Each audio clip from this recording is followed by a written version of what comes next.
അസ്സലാമു അലൈക്കും ഫ്രണ്ട്സ്. ഇന്നത്തെ എൻ്റെ വീഡിയോ എന്ന് പറഞ്ഞാൽ സിമ്പിളായിട്ടുള്ളൊരു ഡെസേർട്ടിൻ്റെ വീഡിയോ ആണ്.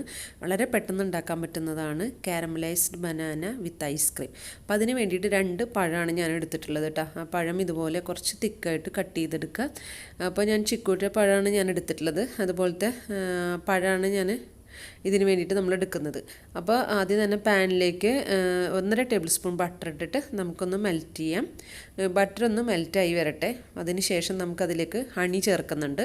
അപ്പോൾ ഹണിക്ക് പകരം നിങ്ങൾക്ക് ഷുഗർ വേണമെങ്കിൽ ചേർക്കാം. അപ്പോൾ ഷുഗർ ആദ്യം കാരമലൈസ് ചെയ്തതിന് ശേഷം ബട്ടർ ഇട്ട് നമുക്ക് പഴം അതിലിട്ടിട്ടൊന്ന് റെഡിയാക്കി എടുത്താൽ മതിയാവും കേട്ടോ.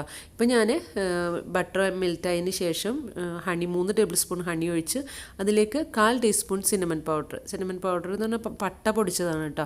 അതൊരു 1/4 ടീസ്പൂൺ ഇട്ട് നന്നായി ഒന്ന് യോജിപ്പിച്ചതിന് ശേഷം അതിലേക്ക് പഴം ഇട്ട് കൊടുക്കുക.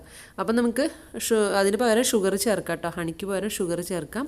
എന്നിട്ട് നമുക്ക് ഇതുപോലെ ചെറുതായിട്ടൊന്ന് കളർ മാറി വരുമ്പോൾ പഴത്തിൻ്റെ ഒരു സൈഡ് കളർ മാറി വരുമ്പോൾ തിരിച്ചിട്ട് മറ്റേ സൈഡും കളർ മാറ്റിയെടുക്കാം. ഇപ്പോൾ ഞാൻ 2 സൈഡും അങ്ങനെ റെഡിയാക്കി എടുത്തിട്ടുണ്ട്. ഞാനൊരു സെർവിങ് ബൗളിലേക്ക് ഇത് മാറ്റുന്നുണ്ട് കേട്ടോ. പെട്ടെന്ന് തന്നെ വളരെ സിമ്പിളായിട്ട് ചെയ്യാൻ പറ്റുന്നത്. പക്ഷേ ഈ ഒരു പഴവും കൂടെ ഐസ്ക്രീമും കൂടി കഴിക്കാൻ നല്ല ടേസ്റ്റാണ്. അപ്പം ഞാൻ ചൂടോടുകൂടി തന്നെ അതിൻ്റെ മുകളിലായിട്ട് കുറച്ച് ഐസ്ക്രീം വാനില ഫ്ലേവറാണ് ഞാൻ എടുത്തിട്ടുള്ളത്, അതിട്ട് കൊടുക്കുന്നുണ്ട്.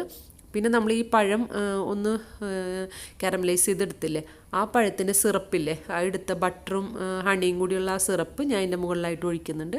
ഇനി ബനാനയും ഐസ്ക്രീമും സിറപ്പും കൂടി കഴിക്കാൻ നല്ല ടേസ്റ്റ് കേട്ടോ.